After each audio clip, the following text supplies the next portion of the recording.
Welcome back to What's New in the Lou with Alexis Zotos, presented by Kaldi's Coffee and recorded here at Bucket List Podcast Studios. This is a brand new podcast helping you stay in the know in St. Louis. Think of it as your can't miss download every week to know about the fun events, the new restaurants opening, and just everything that's great about our city and our community. Of course, stick around for the end of the episode where we are going to share what's happening this week in St. Louis. One of the can't miss events all summer long in St. Louis is, of course, The Muny, which is why this week's guest is so special. Thank you for joining us, Kwofe Coleman, President and CEO of The Muny. How are you? Good morning. I'm great. Thanks for joining us. It's a pleasure to be here. We are inside where you spend a lot of your time outdoors. It's nice to be somewhere with a roof, though I love our roofless theater. So we're the largest outdoor theater in the country, correct? Oldest, largest, I would say oldest, largest, and best, but the last one has a little bit of bias. Yeah. But yeah. We all agree that it's the best. Thank you. Oldest and largest outdoor theater in the country. So 107 years. We seat about 11,000, so it's our little tiny piece of heaven in Forest Park. 107 years. That's incredible because I really feel like we were just celebrating the 100th year, and I don't know where time has gone. It does feel like that. That's a good point. How long have you been with the Muny? This is my 27th summer. Wow. 27th summer. So when I was 16, just a couple years ago. Yep. 27 years ago. Wee lad. Yeah, I started as an usher first. So I used to work front of house and just worked my way through. I went to college out of town in Atlanta. I went to Emory, but I came home every summer. So it was a summer job through high school and then through college. And then back after I graduated, I was going to take a gap year before law school. And I guess I'm still on that gap year. But so I've been there full time since 2007. Wow. But yeah, it's been a journey. What intrigued you for a summer job? I mean, that does seem like such a cool summer job. How'd you decide, like, I'm going to work there as opposed to a restaurant, an ice cream shop, a lifeguard job? Sure. No, it is. First, it's a very cool summer job. Loved it. It's great. I think it still is for the young people. I would be lying if I said I decided. Oh. My older sister worked there. And so it was a familial decision, but no, it was great. And she worked there, and it's an interesting story actually. One of my mom's great friends, her husband worked for the Postal Service, and he delivered the mail there. So his daughter worked there. Aww. You know, those days when my sister started, I said, if she hears me say those days, she's only 3 years older than me. So back in the day, but when she was there, it was even tougher to get a job there. So many young people were applying for jobs, so you kind of had to know somebody. So that was her end. And so, and then she was your end. There's my end. It was the car was going one place in the evening, so it was whatever else was open in Forest Park. But no, I mean I knew of the Muny. I'd been there before, so it was I made a lot of lifelong friends and obviously a career of it. Do you remember your first experience at the Muny? Ever? Yeah. I saw Wizard of Oz. I want to say I was in the free seats. I have two older sisters, and my oldest sister, back when you call into radio stations and win tickets, she was doing that over the summer and won tickets, but there was fewer tickets than people. So my other sister, they were in the paid seats. My mom and I were in the free seats. So I was probably 7 or 8, something like that. So that was the first time. And then I'd been a little bit in between, and my family spent a decent amount of time in Forest Park, just as young people. My dad would drive us in, and we'd go to different events. We did the bike-a-thon, all those things. So we'd been in Forest Park, so I was familiar with the theater. But yeah, that first Wizard of Oz was my first show that I remember. It's so special when people can really recall that kind of first memory. I don't feel like I have a strong memory of which show I saw as a kid. We also grew up going to the Muny, and it's so fun now to see the next generation doing it. I just took my son to see Frozen for the first time, and let me tell you, that was so much fun to witness that show through the eyes of the kids. Sure. Yeah. There. Yep. I mean, all these little, these kids dressed up in their Frozen outfits. How special is that for you to watch the next generation come through? That's probably one of my favorite parts. People ask me regularly, what's your favorite show? Every season, it's a mix of things. It's as the president and CEO, it's usually a financial question. Sure. My favorite show is the most successful show.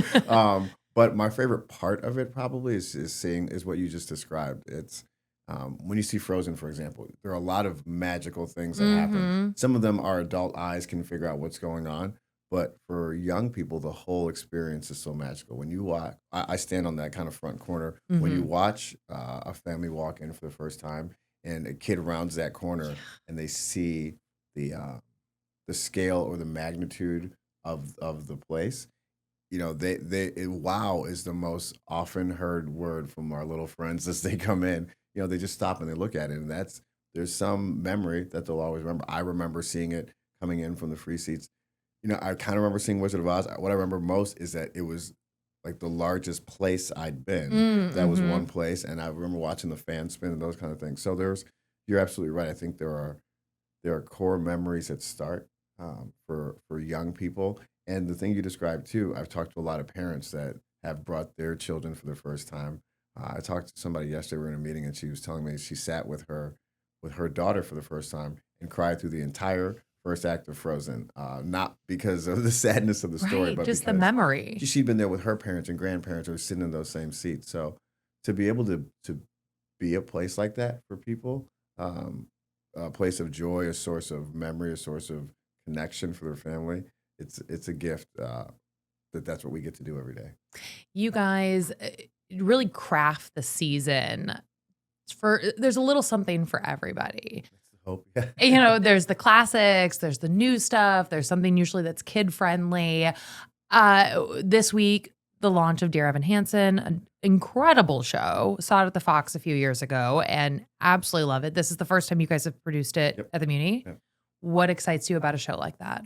It's what you just said. There's something for everyone. We say that, but the definition of everyone is becoming is becoming more and more specific, and that Mm-hmm. what speaks to me, what speaks to you, um, is more and more. I don't want to say specialized. It's Mm-hmm. more specific, and that's great. I think that's a really beautiful evolution of humanity for people to see themselves and see each other in a more specific way. That's a wonderful thing.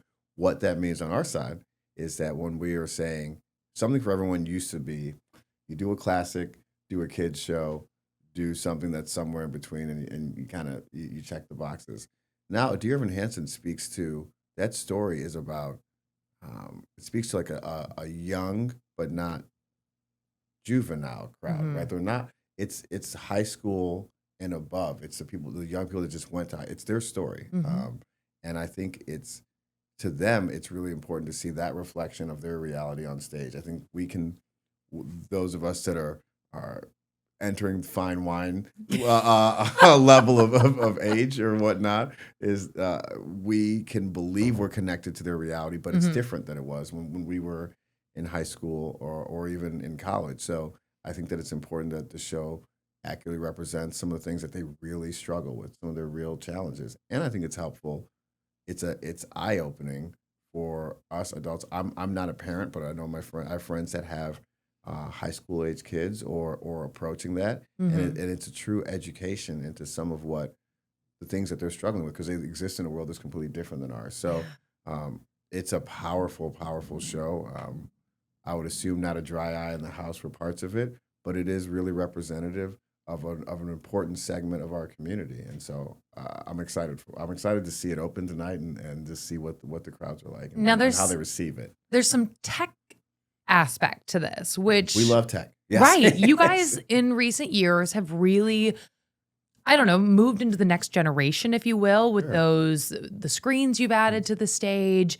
How does that help enhance, especially a show like this, which can really help with the storytelling Sure. on stage? Well, if you're doing a show that's has a pretty contemporary feel about this, and I say it not as a criticism to our teenage friends out there, a lot of their lives are on the screen. Mm-hmm. It's just what it is. There's information there, it's communication. So to be able to represent, I don't know how you would represent a show like Dear Evan Hansen without the ability to share to 11,000 people on a scale that's viewable from the box seats to the free seats.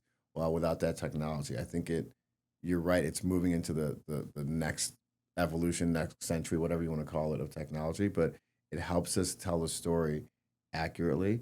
It helps the story move at a pace that makes sense, and we're grateful, we're blessed because we have the ability, the resources, the team, the skill set, the community backing to really invest in those technologies and explore them. It's kind of amazing. We just closed Evita, so to be able to do a show that's Evita, that's like, it's an older show, and Mm-hmm. then transition into Dear Evan Hansen and use the same technology in the same stage, in the same space to tell both of those stories is a unique uh, gift that we've been given by our support and our community to be able to do that. So I think that it will help the right audiences also connect with the show because it'll feel familiar to them. Yeah.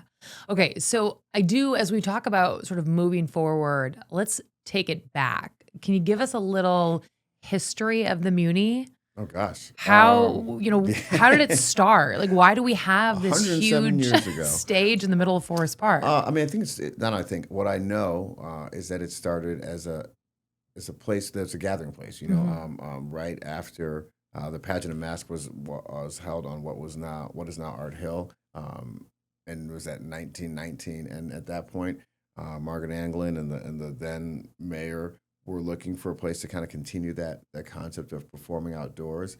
It's a place where all the community could come together. At that time, you go outside at night to stay cool. It wasn't like you go inside and turn the AC on. So you go to, we are in the bowl of the park. We're in the lowest park. So there were some functional reasons of where it was, but there was this flat land at the bottom of the hill in between two oak trees. And I mean, obviously I wasn't there. It was 100 years ago, but that, as the legend goes, it became a place where performances started and the community gathered on those hills and watched. And then it became a true institution as what we called then the guarantors and those people in the community that invested money to make sure that this could come back every year. Where it's built, the River de Perro tributary kind of runs underneath it. So Yeah, people don't realize there's I would rivers under the park. they don't realize till the rivers flood. We know. We know. Have you had flooding at the Muny? We did. We had in 2022. That was that year of the really bad flood, right? Yeah, really bad flood. They called it 1,000-year flood, but it happened twice that week. So yeah, that was fun. either I fell asleep for 1,000 years in between, or something was still going. But so yeah, we had that flood. But at that point, so people, even the earliest days, invested to make sure that it could sustain. And then we just have. I believe we've grown as a place that the community gathers and celebrates. I think we're a source of civic pride. 100%. We hope to be, and we're not the only one by any stretch. I think St. Louis has so much to be proud of, so much art, so much entertainment, food, you name it. It's all accessible, financially, physically accessible in that way. So we're a part of that tapestry. I think that is what the city is. We try to reflect excellence because we believe that that's what this community is, and the city has a healthy dose of Midwest humility, which is great. But we also have to be able to celebrate ourselves, and we like to be a part of that. So we tell stories that are at the highest level of musical theater because the highest level is what St. Louis deserves. The highest level is what St. Louis is. And then we hope to represent ourselves here to our community in a great way, but also represent St. Louis on a national level as a place where excellent art can happen, where a community, all different types of folks from different places can come together every night and share and celebrate something together and be one. I think when you feel emotions or see emotions in a show, you're gonna do those things together. You're gonna cry. It doesn't matter who you are. If it's sad, if you're sad, I'm sad. Whoever's sad, we're sad together. We're all crying together. We're gonna cry. And Dear Evan Hansen, they're gonna be us tears. There's not going me to tears. be some tears. Yeah, so it's that kind of that's our goal. Kaldi's Coffee has been proudly roasting in St. Louis since 1994. Guided by a commitment to quality, service, and community, Kaldi strives to make every cup a moment of discovery. And get this, thanks to the support of their St. Louis community and fans across the country, they were named USA Today's #1 coffee chain in 2024. Visit Kaldi'sCoffee.com to find your nearest cafe, shop coffee for home, or even book a free tour and cupping at their roastery. Follow the GOAT to your next great coffee experience. Enjoy the rest of the episode. How do you think it survived this? I mean, because musical theater obviously had there's a huge source of passion for it across the decades. I do think it's a harder sell for young people. Like, hey, get off the screens, Yeah. come sit outside in the middle of July and watch some musical It's the theater. evening though, after 8 It's after 8 lovely, p.m. and the fans work really well. Sun has gone down, but right? yes, What do you credit the survival of this outdoor theater? 100% the St. Louis community. You couldn't do this. We could not do this if we didn't have 20,000 plus season ticket holders, hundreds of thousands of people. You're welcome. That appreciate you. Hundreds of thousands of people that buy tickets, that come out, donate, support. People that come to the free seats that just remind us that this is important to them. Our survival, we can do everything perfectly on that stage. If nobody's coming to it, doesn't matter. We don't make it. So how do we survive? The people of St. Louis decided and said that this is important to them. They want this to represent them. They want to have this, not just for them, but for those next generations. And so our job, we're stewards of that blessing, that gift. We just make it happen. We build on the generation before us. We evolve the place. We expand the programming. We look at the latest technology, what are the best shows, what else can we do to reinvest in the community? And that's what we do. But we don't play to an empty house. We don't represent a city that doesn't exist. So it is about the people that come out there, and they've said over and over this is important to them. And from 2018 to 2021, we did a capital campaign where we were turning 100, the centennial that you mentioned, and it was time to get our 100-year facelift for the theater and renovate the stage and everything. We were able to raise enough funds to renovate the theater, new stage, new everything, and invest in programs like our education endowment to make sure that we have those programs that reach out and bring young people into the theater. We're able to make sure that prices stay low, that we can maintain the free seats, so we can do our community access program. All of those things are our, I don't want to say pay it forward, pay it back to the community. But that's our survival. Is sure there's hard work that goes in. We do our best. We make our best effort, but I don't even know if I would call it survival. We've been able to thrive because St. Louis loves its theater, and now we are. We recently received a Tony Award. I think we just a little drop that in there. It was huge. That was an interesting weekend. But the key of that, I think, is that it was a national recognition, not of just the Muny, but of St. Louis, because the Muny exists because of St. Louis, and it's not as durable as a Stanley Cup. We can't pass it around to everyone, but I think the same pride you want to feel that like we have achieved something as a city at the highest level.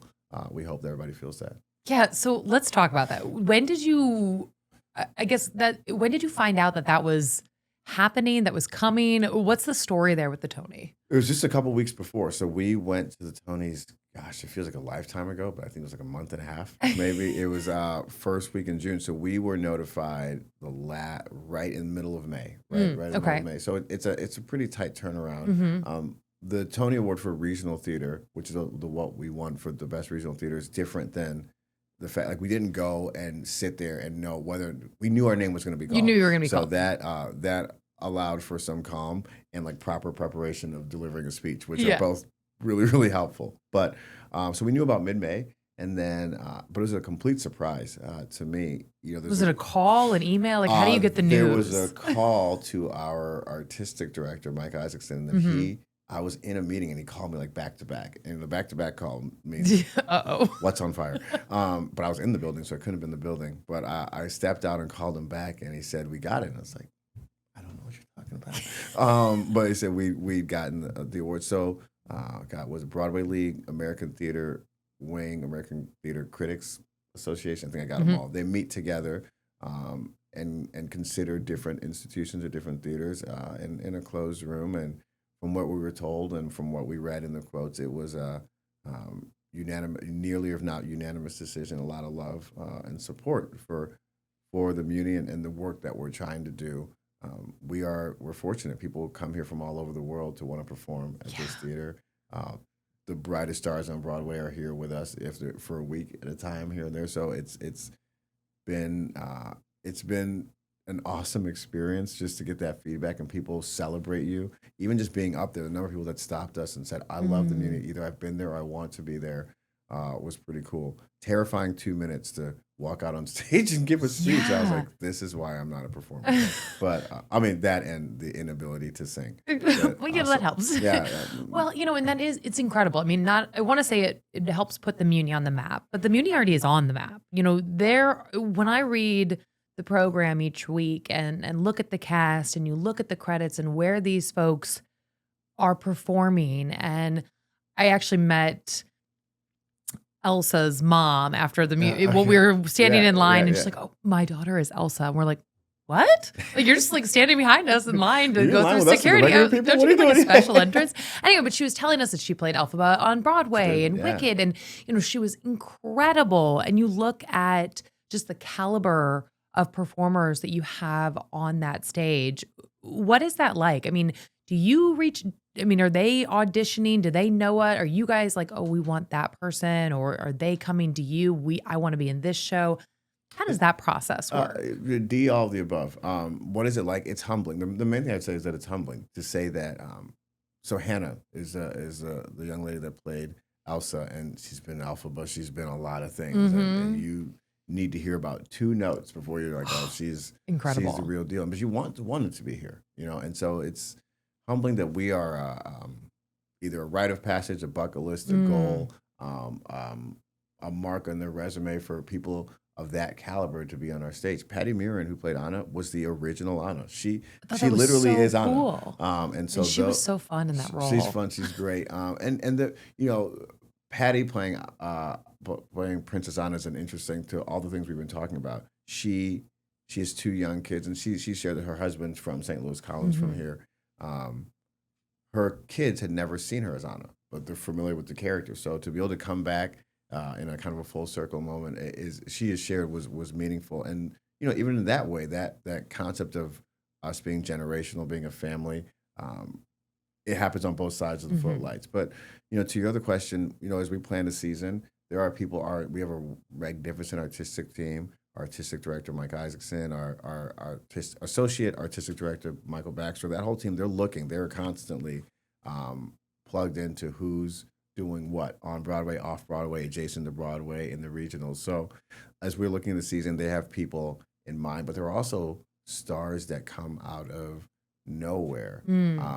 Michael, who's playing Evan Hansen, Dear Evan Hansen, it came to us through a genuine audition process, and so every day we're finding people that agents call, there are people that we call depending on the role, and then people that we discover through the audition process. So from all the lanes to which you could end up on that stage, we're really seeing that. Kennedy Holmes played Danielle and Bring It On. I've known Ken since she was like a child, right? True. She's a St. Louis girl. She was on The Voice. She was on The The Voice, yeah. She was in our Hairspray when she was like 9 years old. Oh my God, I remember that show. She was fantastic in it. But through our education programs, through a lot of hard work, now she came back as a lead role. So it's humbling, it's fulfilling. When you see the ones like that, it's fulfilling to say, okay, this is working. Look, and Kennedy's talent is largely God-given. Just, you can teach a lot, you can't teach all of that. But we are happy and proud to have been in a place to help cultivate that. And so it's a humbling thing to see people of significant caliber want to be here. It's fulfilling to see people that we've known, invested time in. Because you guys start young. How young does your Muny Kids program start? 9, 8 or 9 years okay. old. 8 or 9, yeah. So they're kids come in, they audition, they're in these shows, and how often do you get to see them come back? And increasingly more and more now. We really, I would say, evolved or took several steps forward in our education offerings. When we really started the Crawford Taylor Education Initiative, we brought in Tally Allen as our director of education, and we have a significant number of programs where we're really finding kids from everywhere, and we're seeing them back more and more. Kennedy's a highlight, but there are a number of our former kids, teens, audition workshop students that are in shows this year, ensemble and different level roles. So we're seeing them come back on stage. We're also just seeing them come back as people. They go on to become doctors, lawyers, teachers, whatever you name it, but they still love this place. They still have this affinity because they learned a lot about themselves if we don't leave these young people with anything else but a belief in themselves, then I think we've done the right thing. And so there's a lot of pride, bravery that comes through there, and now they can comfortably speak in front of thousands or do whatever that is. So we're seeing So our many kids come back. lessons Yeah, from it's neat to see theater. them come back. Yeah. We talk about really kind of creating a place for kids, for adults, for all ages, and that's so important to see the Muny continue. What's next for the Muny? How do you ensure that the Muny stays this place, this special place for the next century? Gosh, for the whole century.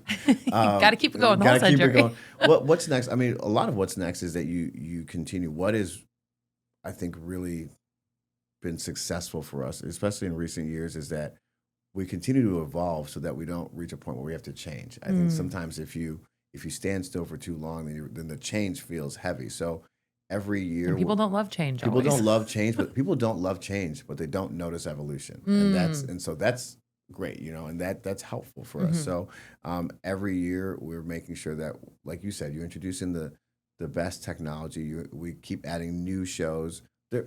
It's not an infinite list of shows that we can do. Our size, scale, and schedule, we can't do everything. Yeah, what's a show you couldn't do?